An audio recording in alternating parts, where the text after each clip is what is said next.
And things weren't really confirmed until the second month prior to the event. We were still panicking. We were still asking them how many cars. We have to produce them in black version or the white version, so it goes on all the cars, right? So they couldn't give it an answer. And then the clocks were ticking. So I gave them an ultimatum. Should you not give me by this date? I mean, I find it hard to meet the deadline. And even though they never gave me the date, confirmation was only given to us 30 days before that. Yeah. That's not a lot of time. Yeah.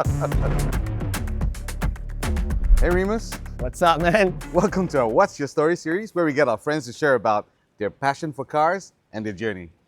Thank you for having me, Darren. Let's start with a little bit of a short introduction. Why don't you tell the viewers a bit about yourself, your background, and what makes you click. Well, I'm Remus. People call me Remus the Primus. I'm the owner, the founder, creative director of Motorsport Playground.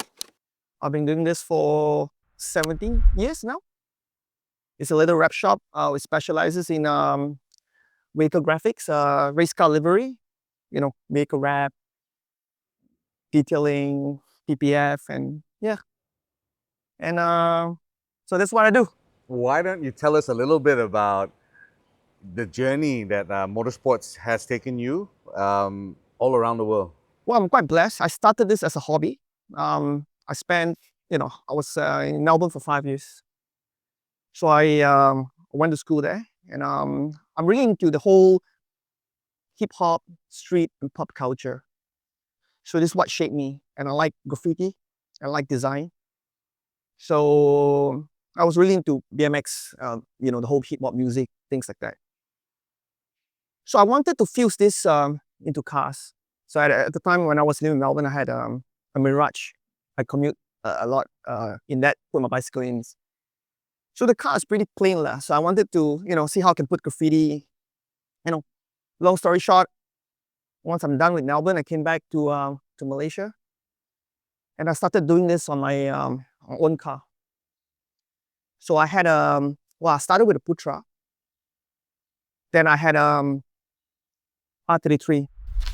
It was a GTT, but I made it look like a GTR. So we put in everything as GTR, so it became like a GTR, a fake GTR lah. And then I started putting graphics on it, and then people start to take notice. And then later I know I'm asked to do it for them. So like R3, so I started doing limited edition cars for R3. Yeah, and then I spent a lot of time in Sepang because I raced a lot back then. And then people start to take notice of my delivery in my car. And then the foreigners, they were there with the race teams competing in Sepang, and then they saw me, and then they said, hey, can you help me do some stickers on the car and things like that? So I did. At the time, Motorsport Playground wasn't even a company yet. It was just me, Remus. And then, yeah, so then I was just doing it as a hobby. Then people start to want my service. So then it became a responsibility. Yeah, so then I'm asked to create a company so I can invoice them the proper way. So so I thought of a name, Motorsport Playground, something that is playful, not too serious. Also because I'm afraid to fail. So in the event I did fail, so it was just something playful. It wasn't something too serious, So it's just a place that friends gather. So yeah, man. So from a little hobby, and then it became a responsibility. Now, why don't we take a step back and maybe you could share with us a little bit about your predisposition towards graphics, right? What was your background in that area? Okay, I did graphic design and also creative advertising in Melbourne. I went to RMIT, Bachelor of Arts in creative advertising. That's what I learned. I learned videography, photography, graphic design. I learned how to create advertising campaigns, media buy, and things like that. So I enjoy the whole process. I enjoy school a lot. I never once skipped school, even though it rained heavily or the weather's really bad. I still get up and then get my ass to school. So I really enjoy, and I did well. And yeah. So when you left Melbourne and you came back, were you even involved in the advertising agency in that sphere at all, or did you straight up Well, start on your Melbourne livery? was good for me. I Okay. enjoyed Melbourne a lot. Okay. Because I had friends over. I spent a lot of time at the skate park, riding my BMX, doing stupid stuff. and also a lot of group of friends who are rappers, musicians, so I hung out with them, and friends who did magazine. So we get to meet a lot of people who tour Melbourne. So I get to meet Eminem, De La Soul, you name it. We get to see them in the backstage. We get to interview them. So when coming back, so I knew my time was up. I have to come back. My dad was, wanting me back to help him with his business, so I had to come back. When I came back, I would say it wasn't something that I enjoyed because my dad, it's a businessman. What he chased for was just strictly money, and it's not something of a passion. So he had multiple businesses, which he forced me to help him run. And after running that for a couple of years, I would say 2-3 years, I realized it's not me. But with that, I got paid handsomely. So with that, I got myself a nice car. And yeah, I wasn't happy with what I was doing. So I told him I don't want to be the second you. I want to be the first me.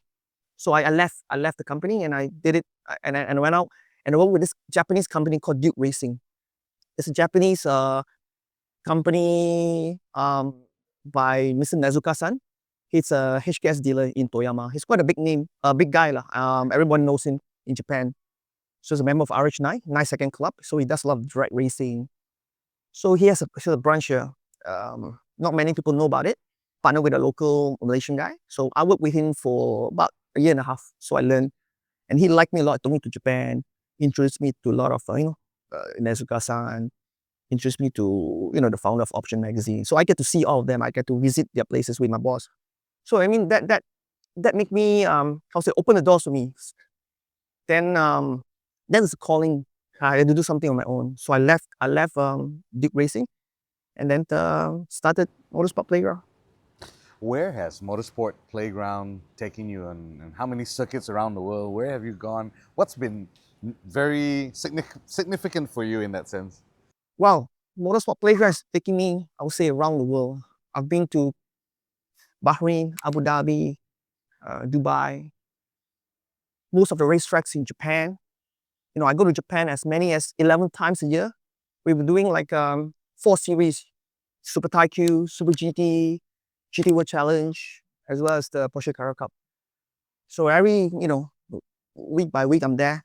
I've even spent a week in Japan, Tokyo. I came in for a day and I took the next flight out to Osaka. It was that intense lah. But I enjoyed the whole process. And also Motorsport Playground has taken me to the United States a couple of times. 3M is a good partner of ours. I was sent there to train to Minnesota, to Denver, Colorado, even into LA. So we were at we will learn how to do the PPF properly. Yeah. And the strangest place I've been sent to was Mongolia. Cool. Yeah, this racetrack there is in Mongolia. So yeah, so I'm quite blessed to be able to see the world, get paid, and yeah. It is impressive because as someone in the automotive scene as well, to watch Motorsports Playground get to where it is, it's also brought so much recognition to Malaysia. People have talked about the brand, they have shared about it, and we're all a little bit proud as well because we're all fellow Malaysians, and to have our flag being flown around the world, and how many circuits do you have your sticker right there? Wow. A friend of mine was in Japan. Yeah. It's Suzuka, and he took a photo. He said he saw a box with Motorsport Playground logo on it in one of a trailer that carries the race cars, and sent it to me. And wow, I was like, well, often now we do have customers, sending pictures from, with the cars, with our logos on the cars. But yeah, I mean, What a journey. what a journey, of course. To me, it's still the same. I still dress the same. How I started in 2008. And I'm still doing all the design. I'm still living every minute, every second of it lah. How would you say Motorsports Playground has evolved from where it was before to where it is today? Has there been any changes? Has there been any shift in the direction? Okay, when we first started Motorsport Playground, it's just hobby. It was just me doing design on cars. A lot of customers was like, hey, Remus, I'll give you the full creative freedom to do, whatever you think is right for my car. So it started from there. Then the corporates came in, like BMW wanted to launch the limited edition. So please, And then Lamborghini came and said, hey, Remus, I need to launch a Malaysia limited edition. Please create a logo. Then it became more and more intense, more and more serious. So now they dictate the deadline. So if you ask me, it was fun. Well, it was more fun when I decide the deadline, but then it became, yeah. It's a responsibility. Yeah, it already, became a right? responsibility from Yeah. hobby, Yeah. became a responsibility. Of course, then that made me a bit more, how to say, put me on my toes, Yeah. made me more professional. Yeah. Of course, during that time, rap wasn't even a term yet. There's no car rapping. The car raps that you see back then were mostly on advertising vehicles, fleets, trucks, even taxis. They Ice were cream done trucks. shadily. They were just, So when we came in, we wrapped the cars using non-air-free wrap vinyl, which is very difficult. And then we were wrapping cars for a good 5 or 6 years, and we never had any serious competitors because most of them came and tried, but wow, it was so difficult. So to master wrapping a car back then was quite difficult because this is very unforgiving. Yeah, yeah. So then, of course, 3M came to us and said, hey, we're launching this 1080 3M wrap. Yeah, why don't you try? And then Avery came also to us and said, hey, and then that was a game changer. So it was so easy to wrap, even with the Avery, wraps, because a repeat air free and a 3M 1080, it was so easy. You can even do it, on your own. So that changed the game. So then the mushroom a lot of competitors, I would say. Of course, anybody can rap, I would say that. But of course, when it comes to design, not anyone could do it. You need a sense of I guess design. it comes to you as almost as a full combination, a whole package, the whole design and the application of it. That's what carries the Motorsport Playground brand. Correct. Because I'm a designer myself and I do most of the design. And yeah, I get up 5 in the morning and I get my personal time until 8. After 8, I start panicking because I get a lot of phone calls and all that.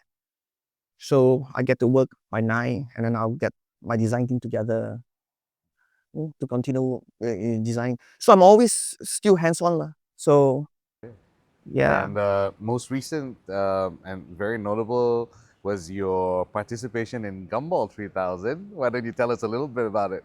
Wow, Gumball 3000, 25th year anniversary, and it's in Southeast Asia. Well, it's a little 25 years ago, I think 1999, Gumball started. And then we saw that on MTV because for me, I'm very heavily influenced by the whole MTV culture. So we saw that on MTV. Wow, what is this Gumball about? So I started to take notice, and I told myself, wow, if I mean this is a bucket list. I need to join Gumball somehow, someday. Then 25 years later, Gumball is coming to Asia. We got connected with them a year prior to that. I would say 1 year ago. So they came to KL, to Recce, and then we will introduce to them. And also they found out about us doing motorsports. They were finding a partner over here regionally who is capable of doing it. Of course, Max, the owner of Gumball, he was a racer himself. He races Porsche Carrera Cup Asia. So he kind of, checked on our background. And we do racings, for the past 17 years. And then, yeah, I mean, so he sort of like, yeah, gave us the opportunity and to do the activation in Bangkok, Kuala Lumpur. Tell us a little bit about the number of cars that you were installing, the decals and the livery, and what was that time span that you were given to complete it? I know it was a mad rush. Okay. Everything, we started planning, I'll say January, February. Everything was, and things weren't really confirmed until the second month prior to the event. And we were still panicking. We were still asking them how many cars, how many cars are in, how many, because we have to produce them in black version or the white version. So it goes on all the cars, right? So they couldn't give it an answer. And then the clocks were ticking. So I gave them an ultimatum. Man, yeah, so should you not give me by this date? I mean, I find it hard to meet the deadline. And even though they never gave me the date, yeah. But because everything is done in-house in Motorsport background, we have the printers, we have the cutters, we have all the equipments and man. So deadline only given to us. I mean, the confirmation was only given to us, I would say about 30 days before that. Yeah. That's not a lot of time. Yeah. So we took 2 weeks to Yeah, produce, to yeah. cut, to produce, to print, whatever we needed to do. And then we flew to Saigon on the 1st. And then we spent like 15 days there at the warehouse. It's a secret warehouse where all the cars are sent in. They're all shipped from different countries around the world. Yeah, we spent like 8 o'clock in the morning until 9 daily. So 100 cars and 5 cars at each location. Those are demo cars. Okay. Or display cars. Yeah, okay. Yeah. Okay. So we have a team of 5 guys. And then some flew in later because we needed more things to be sent in. Because of course, we might messed up some. And then some cars like the GT3 RS, a lot of lures, holes and all that, stickers won't fit. Then you have the Pagani, stickers won't fit. So we had to, improvise. yeah. And glad we had staggered people coming in from Malaysia. So they could, of course, they were our backups. Yeah. Of course, it's quite a struggle in the beginning. We didn't know, like, should we put 1 man per car? So we did that one day, but we weren't getting the results. So then the second day, we think, hey, this is not going to happen. With that, we might not be able to meet the deadline. So we did 3 guys on a car. So we did that. And after that, we say, hey, why don't we put 4 guys? Everybody focus on 1 car. So that became quicker, a faster process. So and then it became the SOP. Yeah. So I'm glad all is done. And then, you guys get to see it on the grid. Yeah. Well, I mean, to see all your artwork come into place and onto the screen, that must mean something special for you, right? Yeah. I mean, not only we put on the numbers and the sponsor logos, each car has 48 sponsor logos. And times 100, it's like 4,800. And also we have cars to wrap. Yes. And then if you have requests coming in very late, it's like, oh, can you please wrap my car? And I look at the time, it's like, oh man. Of course, we have to make everybody happy, right? So yeah, eventually, with little sleep, passion, eventually, we got it done. It's done. Congrats. Thanks. That was pretty epic. What's in your garage now, and what do you drive? Wow, I owned several cars in the past. What I have in my garage now, I have my toy car. I have a Defender 110. It's a pickup that I use it for camping.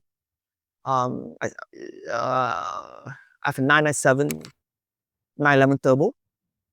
I would say that's my favorite toy car. I've driven that up to Cambodia and back. And then 3 days later, I took it to the track. Daily commute, I have a Cayenne, 2024 Cayenne. And also I have a Wellfire, that's for family. So the car now fits 4 cars perfectly. I can't have any more. So space doesn't permit. Okay. You had an R35 before that as well, Oh, right? yeah. I mean, I lost track, man. I had R35. I would say the R35 was a chrome wrap. And then it was kitted with Remus spots. It was given to me, as a gift from Remus Sports through Shadon and Zurich Mods. And I also done a lot of track time in that car. It's a very quick car, but I would say the car did everything for you. It's not something that I really enjoy. Previously I had R33, I enjoyed that more.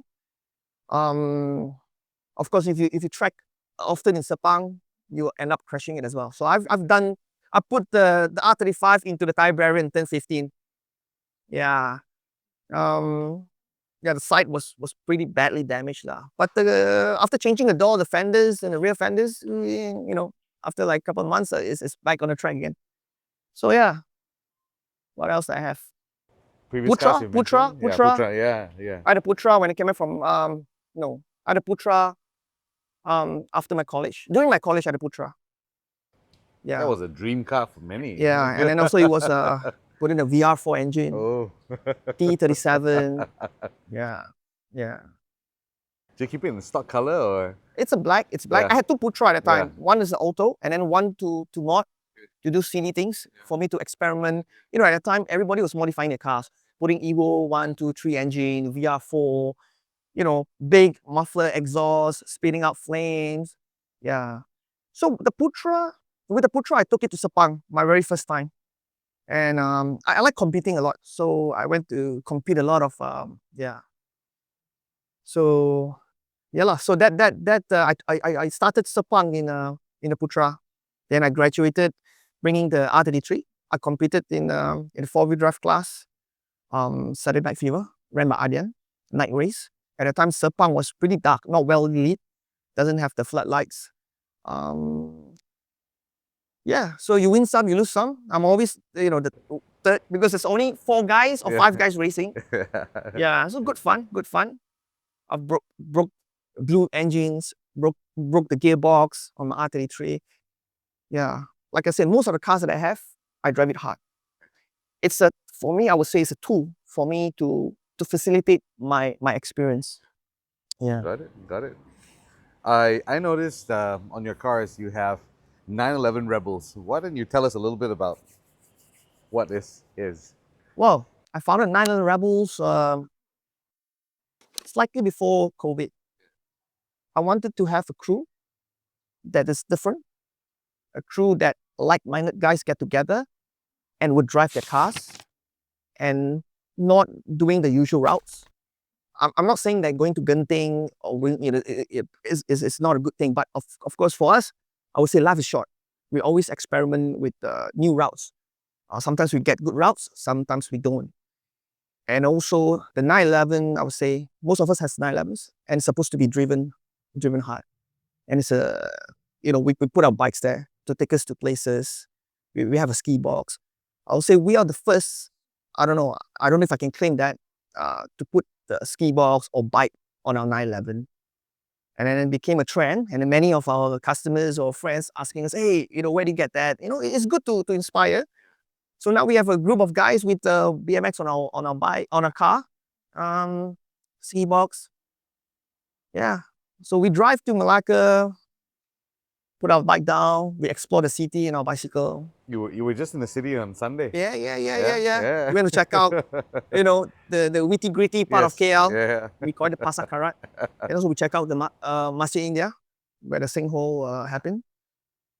Yeah, I'll say that I'm not the type who will buy a car and would keep it. Yeah. You want to drive it hard. I will drive it hard. Drive it hard, move on. What sparked your passion for cars? What sparked my passion for cars? Is it a moment? Well, when I was a kid, we ride BMX, we rode skateboards, we skated. People always remember what you have. Like in terms of cars, people will never remember where you live, but they always remember what car you drive. So for me, I needed a car that resonates me, something that I can relate to. So that really sparked my interest in cars. I need to have a car that is me. Yeah. So that with that, I want my car to be unique, different, so that I don't look the same as others. Now, when did this become that little spark for you? Was it in your college years or? I would say in college, because back in college, I was given a box car, a 1980s Nissan Bluebird. That was the company car my dad had. It's for the boys, you know, the employees to use it to run their errands. So my dad said, hey, you got a license? No way I'm going to give you a car. You drive this to college. So going to college was fun, but it was also a place to flex. So I had a lot of, you know, college mates and also classmates. They were driving awesome cars at the time. What's trending at the time was like a Honda Integra, you know, the Type R. You have, you know, Putra. At the time, you had the Supra. So all these kids was flexing their cars. So when I was driving this boxy car, man, oh boy. And guess what? I told my dad, hey, you can keep the car. I would rather take the bus to school, man, to college. So I took the bus. Yeah, I rather look cool coming down from the bus than to look like an Your idiot rep, coming down from the boxy your car. rep is forever, right? Yeah. So yeah, then I told myself, hey, my car, if I were to get a car, it has to be something cool. Yeah, something that represents me. It Yeah. has to express your personality. Correct. That's what a car That's is true. for you, Yes, correct. right? Describe your dream car and why it holds a special place in your heart. Okay, my dream car, to be realistic, I want a car that could take me to a long tour. And the car has to be a 4-seater that I can bring my family along. That I can take it to the Alps, to the desert, and back, and to work. So that would be my dream car. And also could carry my bike on the roof. Sounds like the Batmobile. For me, I think a 911, perhaps a GT2 or GT3. Okay, Yeah, that would okay. Be the ultimate. that would make. I mean, no point getting the. I mean, I don't know if I will offend anyone. No point getting like a Pagani or a Koenigsegg, but I can't put my bike on top, and driving it will be a bit of a restriction. Yeah, so I want something that could, take me to see the world. Anywhere you wanted to go. Correct. Without worrying that it will break down, and I can have my family with me. Yeah. So that will be my ideal dream car. GT2 then. Well, I have a 911 turbo. I like the GT3 RS. Of course, if you fuse that two together, Yeah, it will equate to a yeah. GT2 RS. Yeah, So that will be my ideal dream car. But let's see. Okay, They call it a okay. video maker, but I don't want to Yes. die too soon. Yes. Maybe GT3 will make, will do it. Yeah. So that's in the cards then, right? Could you share a philosophical perspective on life that has, in some manner, impacted you? I would say live your life meaningful. Find a passion. Find something you would wake up to every day and you want to do it with with with Heart. with your full heart lah, I would say. Then you have a purpose of living this life. Yeah. I'm glad that I found it and I'm loving every bit of it. And yeah. And I got to share this with everybody. Okay. Okay. What would be the one thing most people would not know about you? Well, I'm a very angry man. What most of my friends see me as like a happy guy, you know. But in reality, people who know me, I'm a very angry guy. If things don't go according to plan, I get mad. I used to yell a lot. I used to scream. I used to go mad when things are not done properly at the office. But now I sort of mellow down. So for me, right, I always want to see things in perfection. I always chase for perfection. Life, in the office, and whatever I do. But I know we are not perfect. Yeah. So I'm an angry man, but I try not to be. You try to find that balance. Yeah. I'm sure you are too. Yeah. I think if passion drives your life, and you love something and you want to fight for it, Yeah. um, it's really all out or nothing. Yeah. I think you and I could relate to it because we both share the same passion.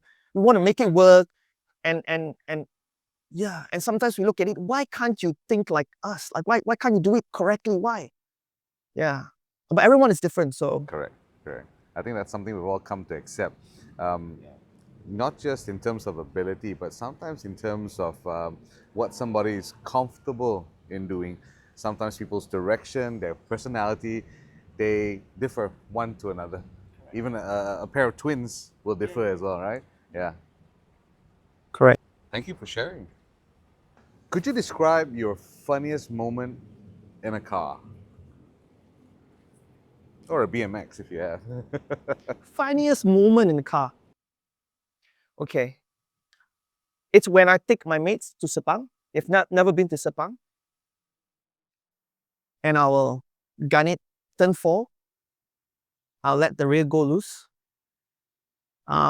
Maybe turn 7, 8. Turn 9, I'll make it, whip the tail up. That would be fun. Drive with one hand and see them yell, see them scream. Yeah. You're pranking them. That is so, yeah. Yeah, I love that, man. I love that. Yeah. Yeah, you make them shit their pants there. Definitely, man. And then whenever they ask, oh, I mean, you know how to drive, Say, I don't know, man, I'm still learning. Then, yeah. One hand on the steering. Because, the 911, Yeah. 4-wheel drive, Yeah. the moment you, Yep. yeah, Yeah. you come back in control, so. That's a naughty man. Okay. Perspective versus perception. Your thoughts on that? Wow, that's deep, man. It is deep. Wow, never judge a book by its cover. Like you see, we're in a service line. We get customers come in. They can dress shabbily. But they are the wealthy ones. They're the one who has a lot. Then you have the guys who dress up and boast a lot. Those are guys who has nothing and need a lot of validation. So I think that's my take on it. Very deep. Very concise and accurate. Okay. We're going to move to this part, which is the last bit, and we call this the rapid fire questions. So you've got like 2 seconds to this. Shoot whatever's off the back of your head. All right? So let's go. What's your ideal car? GT3 RS. Well, I'll say GT2 RS. What color would it be? It has to be black. What's your ideal weekend? Well, in the Alps, snowboarding, skiing with my family. I love the cold. Are you an introvert or extrovert? Introvert with people I do not know well. Extrovert with my close friends. Perfect answer. What's your favorite hobby? Hobby, I enjoy designing a lot. Wherever I am, you will see me when I have free time. I'm always on my computer, cooking out designs. Awesome. What's your favorite movie? My favorite movie, Scarface. I love that movie. Pacino. Say hello to my little friend. I love gangster movies, man. Martin Scorsese, I love, Reservoir Dogs, the whole works, man. yeah? I love Martin Scorsese. I love Quentin Tarantino, Luc Besson. I love this subculture kind of movie. Yeah. Yeah. It keeps it cool. Yeah. Keeps it real, yeah? Remus, thank you for being with us. Thank you for joining us for this whole series. It's been a pleasure to have you on set, and we appreciate your insights and your sharing. Thank you so much for having me.